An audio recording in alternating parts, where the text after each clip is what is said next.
அனைவருக்கும் வினோத் பரமையின் பணிவான வணக்கங்கள்.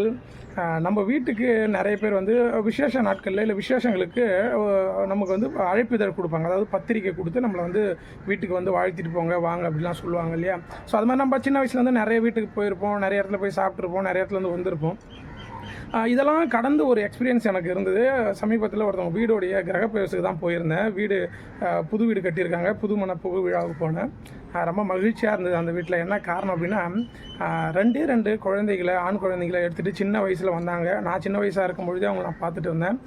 வந்து ஆணுடைய சப்போர்ட் இல்லாமல், அவங்க ஹஸ்பண்ட் இல்லை, கணவன் இல்லாமல் தன் சொந்த முயற்சியால் ஒரு வீடு கட்டி இன்றைக்கி கிரகப்பிரவேசம் பண்ணியிருந்தாங்க. ஸோ போகும்போது போய் பார்க்கும்போது ரொம்ப மனதுக்கு மகிழ்ச்சியாக இருந்தது. அந்த பசங்கிட்ட ஒன்று மட்டும் தான் சொல்லிட்டு வந்தேன், வாழ்க்கையில் உங்களுடைய தாயை மறந்துடாதீங்க அப்படின்னு சொல்லிட்டு வந்தேன். ரொம்ப மகிழ்ச்சி. ஏன்னா ஒரு ஆண் துணை இல்லாமல் ஒரு வாழ்க்கையை வாழறது வந்து ரொம்ப ஒரு கடினமான ஒரு சூழல். ஆனால் இன்றைய காலகட்டத்தில் நிறைய ஆண்கள் சரியில்லாமல் இருக்காங்க. தன்னுடைய மனைவியை ரொம்ப துன்புறுத்தக்கூடிய ஒரு சூழலாம் இருக்காங்க.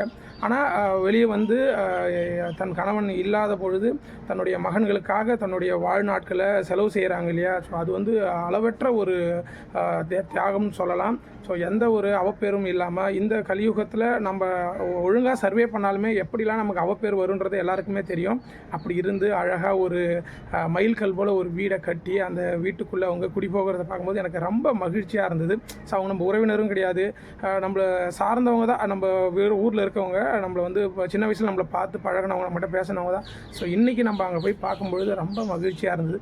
ஸோ நீங்களும் வாழ்க்கையில் யாருமே இல்லை அப்படின்லாம் நீங்கள் கஷ்டப்படாதீங்க. உங்களுடைய சுய முயற்சியால் நல்ல எண்ணங்களோட கொஞ்சம் நாட்கள் பிடிக்கும், கொஞ்சம் தூரம் நம்ம ரொம்ப தூரமாக பயணிக்கிற மாதிரி இருக்கும். ஸோ உடனே கிடச்சிரும்னு நினைக்காதீங்க. நம்ம வெயிட் பண்ணி நம்ம அழகாக பொறுமையாக நம்ம நல்ல வழியில் பயணித்தோம் அப்படின்னா கண்டிப்பாக நம்ம வாழ்க்கை அழகாக அமையும்.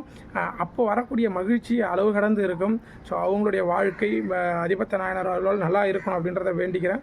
ஸோ இன்றைக்கி போயிட்டு வந்தேன், ரொம்ப மகிழ்ச்சியாக இருந்தது. அதனால தான் உங்ககிட்ட பகிர்ந்துங்க. வாழ்க யோகம், யோகம் அல்லட்டும். அடுத்த பதிவில் கண்டிப்பாக சந்திக்கிறேன்.